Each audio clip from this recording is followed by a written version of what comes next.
Alors pourquoi est-ce qu'on ressent un besoin presque instinctif de nous rapprocher de la nature dès que les beaux jours reviennent?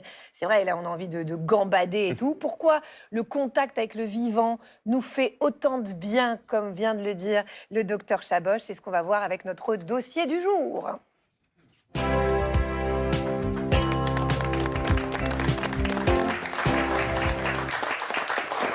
Bonjour Laure Benzier, merci d'avoir Bonjour accepté Agathe. notre invitation. On est en Avec direct donc plaisir. ce matin avec vous. Vous êtes écologue et hortithérapeute. Vous accompagnez les gens à se reconnecter à la nature. Vous avez vraiment un très très beau métier. Vous avez créé de véritables jardins thérapeutiques avec votre organisme qui s'appelle Terre Happy. Vous êtes aussi membre de la Fédération française Jardin, Nature et Santé. Et pour vous, il n'y a aucun doute, jardiner, c'est un médicament à part entière pour soigner bien des maux. Quel est le déclic que vous observez chez les gens quand ils mettent les mains dans la terre? Qu'est-ce qui change? Alors pour commencer, Agathe, j'aimerais bien repréciser un petit peu ce qu'est l'hortithérapie parce que tout le monde ne connaît peut-être pas. Donc il s'agit d'un accompagnement non médicamenteux dont le but est d'améliorer la santé des personnes, mais par le contact avec des plantes, un jardin et la nature de manière plus générale. Donc pour ça, on s'appuie sur deux choses. D'abord, on a notre attitude, nous, hortithérapeutes, où on est très à l'écoute des besoins des personnes. On va travailler sur des choses bien précises, par exemple sur les émotions positives, on va travailler sur la concentration, on peut travailler sur des aspects plus physiques aussi. Et la deuxième chose qui est fondamentale, bien sûr, c'est la nature qui est une soignante à nos côtés.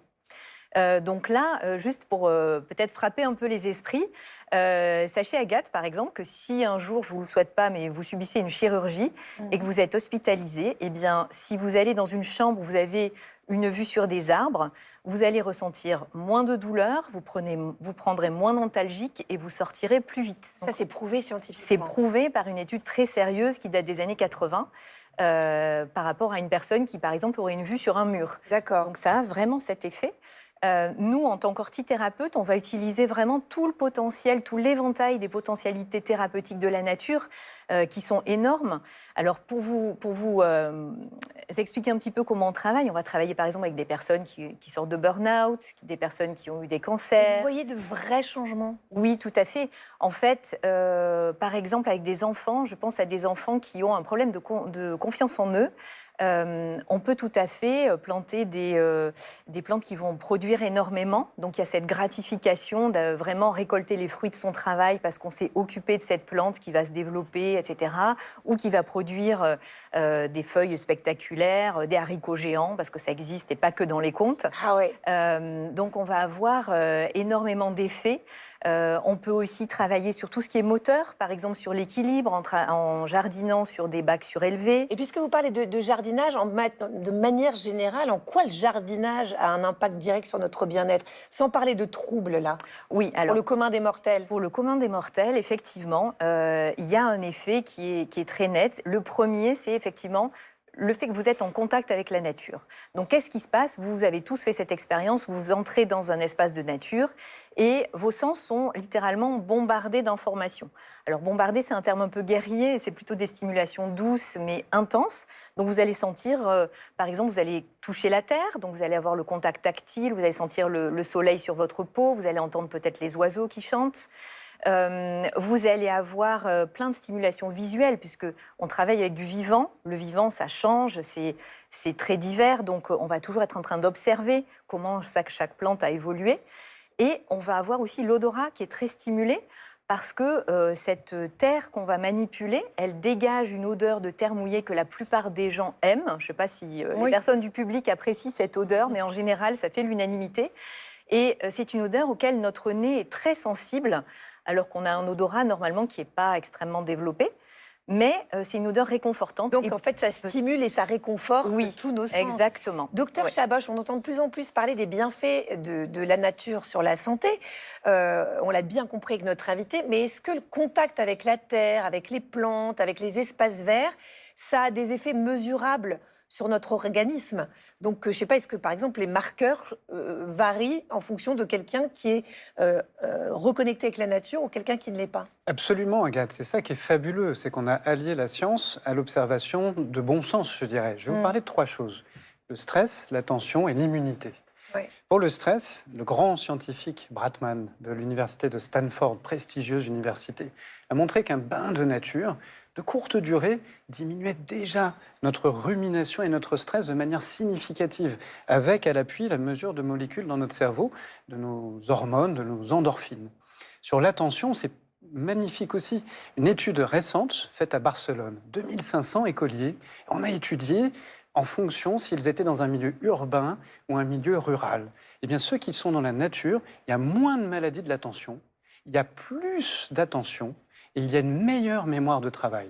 Incroyable. Et enfin, sur des mesures vraiment très très fines, sur l'immunité, de se promener dans la forêt va augmenter le taux de certaines cellules immunitaires qu'on appelle les natural killers, c'est-à-dire des cellules de protection contre même nos cellules cancéreuses. Non, mais ça, c'est incroyable. C'est-à-dire qu'en fait, on jardine, on stimule notre système immunitaire. On va se balader dans une forêt, on stimule notre système immunitaire. Donc, elle a franchement toutes les vertus. Alors, Benzé, on a quand même beaucoup parlé du jardin et tout, donc j'imagine que tous les gens qui habitent dans des appartements se disent, bon, bah oui, c'est super, mais est-ce qu'on peut, je sais pas, pratiquer le jardinage ailleurs, en pleine nature? Comment on fait pour se reconnecter quand on n'a pas de jardin? On peut tout à fait se reconnecter dans n'importe quel espace de nature, du moment que c'est un espace qui vous attire et vous vous sentez connecté sensoriellement à cet espace. Donc, par exemple, vous pouvez aller à la montagne, à la mer, en forêt, auprès d'un lac. Vous pouvez aussi suivre les préconisations de certains Japonais et faire du Shinrin-yoku. Qu'est-ce que c'est que ça, donc, le Shinrin-yoku? C'est un bain de forêt, c'est le bain de forêt. Donc, il s'agit de marcher dans la forêt et de vous laisser porter, aller là où vos sens vous indiquent d'aller. Donc, par exemple, vous déchausser, marcher dans la mousse, vous asseoir près d'un ruisseau.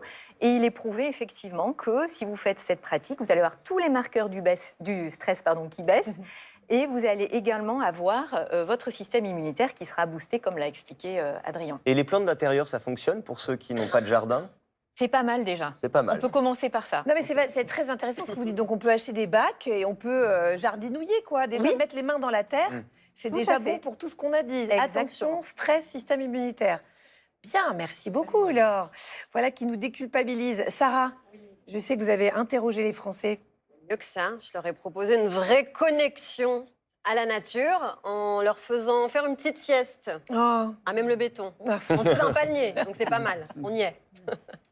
Est-ce qu'on se reconnecte davantage à la nature l'été? Oui, totalement. Déjà parce qu'il fait beau. Ça nous incite beaucoup plus en fait à aller dans la nature. Les journées sont plus longues, on a plus tendance à être dehors. C'est là où on prend nos plus longs congés en général. C'est quoi le dernier moment dans la nature qui vous a fait dire c'est ça le vrai bonheur? Je pense que c'était au bord de mer, dans le sud de la France. Quelques jours dans la forêt, près de chez moi, avec un livre. Quand il n'y a personne sur le paysage, qu'il fait beau, qu'on a un panorama à 360, je pense que c'est ça le vrai bonheur. C'est quoi le bruit de la nature qui vous fait du bien? L'eau, les oiseaux quand même aussi, le vent parfois. Des vagues à la plage, je pense que ça c'est vraiment un bruit apaisant. Est-ce que vous avez déjà dormi en pleine nature? Dans le désert du sud tunisien. En tout cas, c'est votre jour de chance. Alors, ici, il y a que du béton, mais j'ai repéré un petit arbre là-bas, un petit palmier, et on va aller faire une petite sieste en dessous. Allez.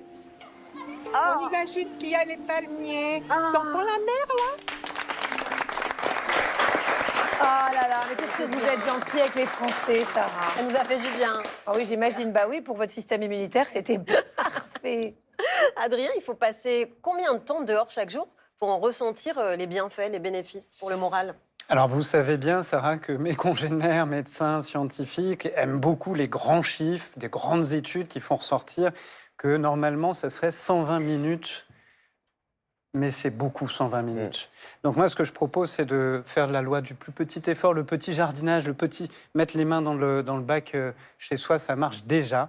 20 minutes, faites un petit crochet ce soir. Quand vous rentrez, faites un petit crochet par le parc, faites un petit crochet dans la lisière de forêt. Vous allez voir, ça va réellement avoir un impact. Et de ces petites minutes glanées, à un moment donné, vous direz, en fait, je vais y aller davantage, je vais être dans une meilleure santé. Ça devient addictif. Hein. Laure Benzé, merci beaucoup d'avoir été avec nous. Je rappelle que votre organisme Terre Happy propose des ateliers de reconnexion à la nature, des jardins thérapeutiques. Merci, à très bientôt, j'espère.